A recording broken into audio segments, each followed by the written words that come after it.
सामने आपके चित्र है डॉक्टर सर्वपल्ली राधाकृष्णन जी का, जिनका 5 सितंबर 1888 को जन्म हुआ था। एक महान दार्शनिक, एक श्रेष्ठ तत्वचिंतक, एक निपुण शिक्षा शास्त्री। उनके चित्र के सम्मुख इस समय दीप प्रज्वलित करते हुए माननीय राज्यपाल महोदय और दीप प्रज्वलित कर रहे हैं माननीय ज्ञानचंद गुप्ता साहब, अध्यक्ष हरियाणा विधानसभा। ज्योति का प्रचार प्रसार होता रहे, अज्ञान का अंधकार इस दुनिया से नष्ट हो और उजालों का प्रसार होता रहे। हर शिक्षक भी तो यही।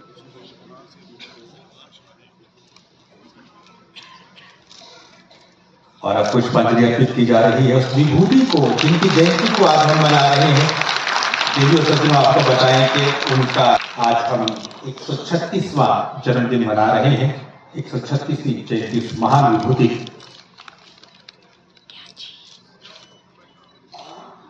कार्यक्रम जिसका शुभारंभ, जिसका लॉन्च माननीय राज्यपाल महोदय के कर कमलों से हुआ। पिछले साल आपको याद होगा माननीय राज्यपाल महोदय ने सेहत नाम का कार्यक्रम यहीं से लॉन्च किया था, जो सुविधे से पूरे प्रदेश में चल रहा है।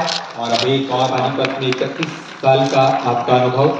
2022 में आपके विद्यालय की दीपांशी लड़की थी, वो 494 नंबर लेकर हरियाणा में दूसरे पोजीशन पर आई थी। ताली इस बात के लिए हो सकती है, जब आए थे तो स्कूल में 450 विद्यार्थी थे, आज 800 से ज्यादा विद्यार्थी स्कूल में पढ़ रहे हैं। बहुत ही ऐसी बातें हैं जिनके लिए हम उनका सम्मान भी कर सकते हैं और उनकी उपलब्धियों का अभ्यास भी करते हैं। और उनके विद्यार्थियों ने राष्ट्रीय स्तर पर कई प्रतिभाओं में अपना नाम कमाया है। आज इनको इस समय राज्यपाल महोदय सम्मानित कर रहे हैं, माननीय ज्ञानचंद गुप्ता साहब इनको अपने कार्यक्रमों से सम्मानित कर रहे हैं। जोरदार तालियां इनके लिए। माननीय बलबीर सिंह साहब और उनके इतनी सरल तकनीक से नवाचार के साथ पढ़ाती हैं, तो यही कारण है कि लगातार श्रेष्ठ परिणाम ये देती रहती हैं। और सांस्कृतिक कार्यक्रमों में विशेष रुचि इनकी है, बच्चों को प्रेरित करती हैं। कला उत्सव में, लोक नृत्य में, रागनी में इनके बच्चे कमाल का प्रदर्शन कर रहे हैं। बबीता जी, इनके बच्चे बहुत ही प्रतिष्ठित पदों पर हैं और ये जानकर आपको बेहद। डॉक्टर सर्वपल्ली राधाकृष्णन जी की स्मृति में शिक्षक दिवस पूरे देश में मनाया जाता है। और डॉक्टर सर्वपल्ली राधाकृष्णन एक शिक्षक थे, शिक्षक से राष्ट्रपति बने और उसके साथ साथ जिस प्रकार से हमारी बहुत बड़ा योगदान है और उसके प्रति जो उनका समर्पण भाव है, तो इससे लेकर ही मैं समझता हूँ इसको शुरू किया गया शिक्षक दिवस के रूप में। और आज 69 शिक्षक जो हैं उनको हमने सम्मानित किया। उनमें से 34 जो है वो 2022 के हैं और 35 जो हैं वो 2023 के जो है उनको राज्य पुरस्कार दिया गया। और आज जो ऐप भी जारी, जो पोर्टल भी जारी किया गया, इसमें हमने जो फाइनेंशियल विषय हैं उनको लेके, ताकि बच्चे उसमें उसका लाभ उठा सकें और भी कुछ ज़्यादा जानकारी ले सकें। और यूनिसेफ के साथ मिलके हमने इस प्रोग्राम को चालू किया और यूनिसेफ ने हमें आमंत्रित भी किया अपने प्रोग्राम में। हालांकि 200 देश उसके साथ मिलके काम कर रहे हैं, लेकिन मैं समझता हूँ कि प्रदेश के लिहाज से हरियाणा एक ऐसा प्रदेश है जिसको उसने इस प्रकार का अवसर दिया है। और जो हमने 5 लाख टैब बच्चों को दिए हैं, तो ये मैं समझता हूँ विश्व में अपने तरह का एक पहला काम है जो किसी राज्य सरकार ने जो इतना बड़ा कार्य किया है और इसको उन्होंने मान्यता दी है। और अभी उनका सम्मेलन है और उसमें भी उन्होंने हरियाणा की ओर से हमें आमंत्रित किया। आज एक अपने बस का भी लॉन्चिंग की है, वो उसमें देखिए बस हमने शुरू कर रखी है। ये अपना ई लाइब्रेरी भी है और उसके साथ साथ इसमें जो काफ़ी पुस्तकें हैं ग्रामीण क्षेत्र के लिए और बच्चों के लिए भी काफ़ी कुछ इसमें साहित्य है। और हमारी गांव-गांव में लाइब्रेरी भी खुल रही है, तो उसमें इस प्रकार का भी साहित्य वहाँ बच्चे ले सकते हैं, उसका इस्तेमाल कर सकते हैं और इसके बारे में उनको जानकारी भी मिल सकती है। तो इससे निश्चित तौर से उनको लाभ रहेगा। हर जिले में हमने इस प्रकार की एक बस लॉन्च की है। एक देश एक चुनाव को लेकर कमेटी गठित की गई है, इस कदम को आप किस तरह देखते हैं?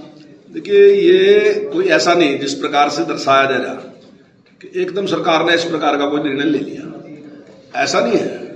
1983 में मेरी डेट ये सही है, 1983 में भी चुनाव आयोग ने भी सरकार से इस प्रकार का निवेदन किया था कि इस प्रकार से पूरे देश में एक साथ चुनाव होना चाहिए। उसके बाद भी कुछ कमेटियां गठित हुई थी, उन कमेटियों ने भी इस प्रकार का प्रस्ताव दिया था। 99 में भी है और 2018 में भी इस प्रकार का प्रस्ताव सरकार को भेजा था उन्होंने। उन्होंने कहा था कि चुनाव देश में एक बार होना चाहिए, इससे बहुत बड़ा आर्थिक लाभ भी। मैं समझता हूँ आज की तारीख में अगर लोकसभा का चुनाव होता है तो लगभग 1 लाख करोड़ रुपए के करीब सरकार का खर्च होता है, और अगर ये 2 बार करोगे तो फिर लगभग डबल ही होगा।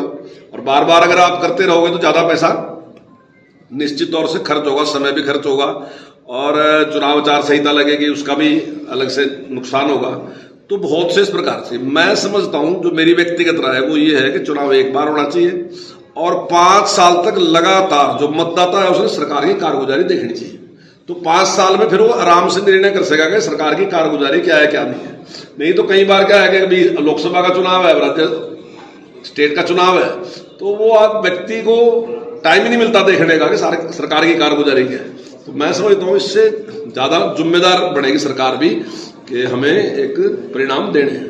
तो मैं समझता हूँ जनता के भी हित में है ये। इन दिनों कांग्रेस के सब जगह ऑब्जर्वर जा रहे हैं, वहां पे क्या हवा है हर जगह की, जिले की, लेकिन फूट जो है आपसी जमकर सामने आ रही है, नारेबाजी हो रही है, ऑब्जर्वर गो बैक तक के नारे लग रहे हैं, क्या कुछ कहना चाहेंगे? देखिए, जिन लोगों में अपने यहाँ अनुशासन नहीं है तो वो प्रदेश में क्या दे सकते हैं? जो स्वयं एक ठीक से पार्टी नहीं चला सकते, जब पार्टी को ठीक तरीके से चला सकते हैं उससे प्रदेश को कैसे चलाएंगे? तो जिस प्रकार का पक्षपात पहले किया गया, 10 साल कांग्रेस का शासन रहा, तो आप उसमें देख लो कि जिस प्रकार का पक्षपात होया कि ये मेरे लोग हैं, ये फलाने के लोग हैं, उनकी पार्टी में भी हमें तो आप छोड़ ही दो, हमारी पार्टी अलग है, लेकिन वो तो अपनी पार्टी में भी ये उसके लोग हैं, ये उसके लोग हैं। अगर इसके लोग हैं तो काम होगा, उसके लोग हैं तो नहीं होगा, हमारा तो छोड़ ही दो, हमारा तो काहे न काम करना उन्होंने।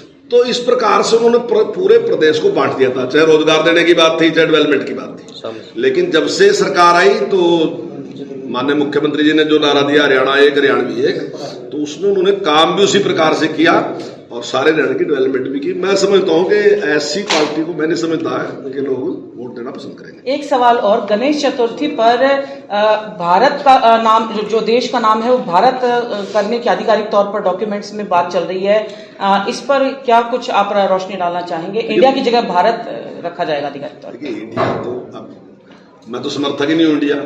मेरा ख्याल है किसी न किसी गलत शब्द का इस्तेमाल उन्होंने करना था किसी के लिए, और आप देख लो कहीं रेड इंडियन, कहीं खो, जो भी इस्तेमाल करते रहे। मैं ना अपने आप को इंडियन समझता हूं, ना मैं इसका समर्थक हूं। मैं भारतीय हूं और मुझे भारत पे ही गर्व है।